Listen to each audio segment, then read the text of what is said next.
اللہ کے رسول حضرت محمد مصطفیٰ صلی اللہ علیہ وآلہ وسلم بار بار امام حسین کو بلند کر کے دنیا کو یہ بتاتے تھے کہ یہ حسین مجھ سے ہے اور میں اس حسین سے۔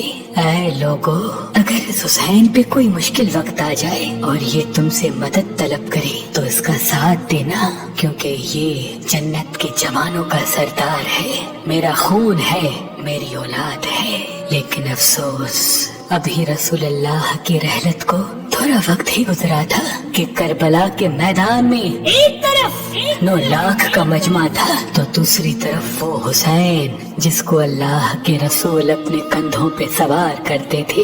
امام حسین علیہ السلام اپنے نانا کی امت سے بار بار کہتے رہے کہ کیوں میرا رستہ روکا ہے؟ اے لوگو، پہچانو، میں تمہارے نبی کا نواسا ہوں۔ کیوں 3 دن سے میرے بچوں کو پیاسا رکھا ہے؟ کیوں میرے عزیز و اقارب کو شہید کیا ہے؟ بتاؤ، کیا میں نے رسول اللہ کی شریعت میں ترامیم کی ہے؟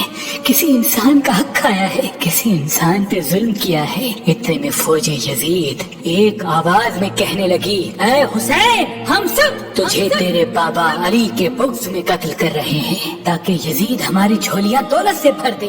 امام حسین نے فرمایا، اے لوگو، آج جس اسلام کا علم تمہارے ہاتھوں میں بلند ہے، یہ علم میرے بابا علی نے بلند کیا۔ مت بھولنا، خیبر و خندق میں اگر علی نہ ہوتے تو اسلام کی فتح ناممکن تھی۔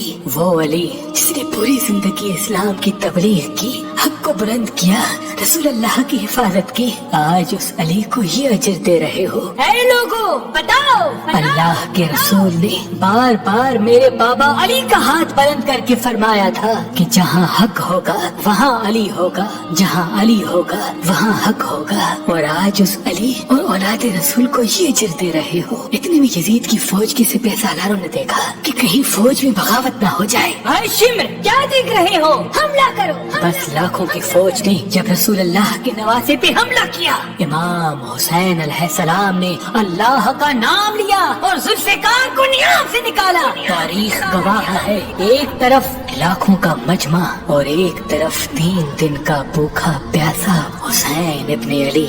زمین پہ اس طرح کی جنگ پہلے کبھی نہیں دیکھی تھی کہ ایک تنہا انسان لاکھوں کے مجمع کو اس طرح سے فنار کر رہا ہے کہ فوج اشکیا واپس پلٹ کے بھاگنے لگی۔ امام حسین فوج یزید سے مخاطب ہو کے فرماتے ہیں، آؤ، 3 دن کے بھوکے کی جنگ دیکھو، 3 دن کے پیاسے کی جنگ دیکھو، رسول کے اس نواسے کی جنگ دیکھو، اس کی جنگ دیکھو جس کا جوان بھائی مارا گیا، جس کے جوان بیٹے کو نظروں کے سامنے قتل کیا گیا، جس نے اپنے ہی ہاتھوں سے اپنے بچے کی قبر بنائی۔ امام حسین شیر کی طرح فوج یزید سے لڑ رہے ہیں۔ اتنے میں آوازیں غائب آتی ہے، حسین، تیرا اللہ تجھ سے راضی ہوا۔ بس اس صدا کا سننا تھا۔ امام حسین علیہ السلام نے اپنے ذوالفقار کو تھام لیا۔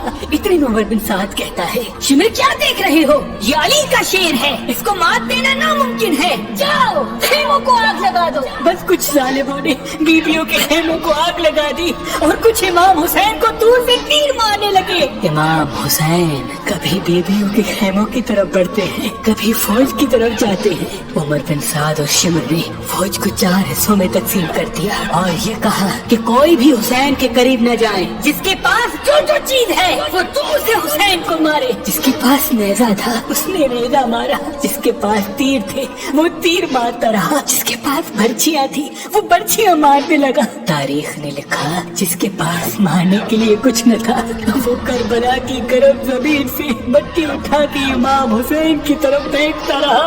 امام حسین کے جسم مبارک پہ ہزاروں زخم لگتے رہے۔ آپ کے جسم مبارک پر اتنی تیر تھے کہ آپ کا جسم مبارک نظر تک نہیں آ رہا تھا۔ بس جیسے ہی نواسا رسول گھوڑے کی سی سے زمین پہ آتے ہیں، فوج یزید جھومنا شروع کر دیتی ہے، لیکن اتنے میں وہ گھوڑا جس پہ آپ سواری کیا کرتے تھے وہ امام حسین کے چاروں طرف گھومنا شروع کر دیتا ہے تاکہ ان تیروں سے میں اپنے آقا حسین کو بچا لوں۔ وہ گھوڑا دوڑ ہی رہا تھا۔ اتنے میں عمر بن سعد نے کہا، اے لوگو، رکو، میں نے اپنی آنکھوں سے دیکھا تھا اس گھوڑے پہ اللہ کے رسول سواری کرتے تھے، کہیں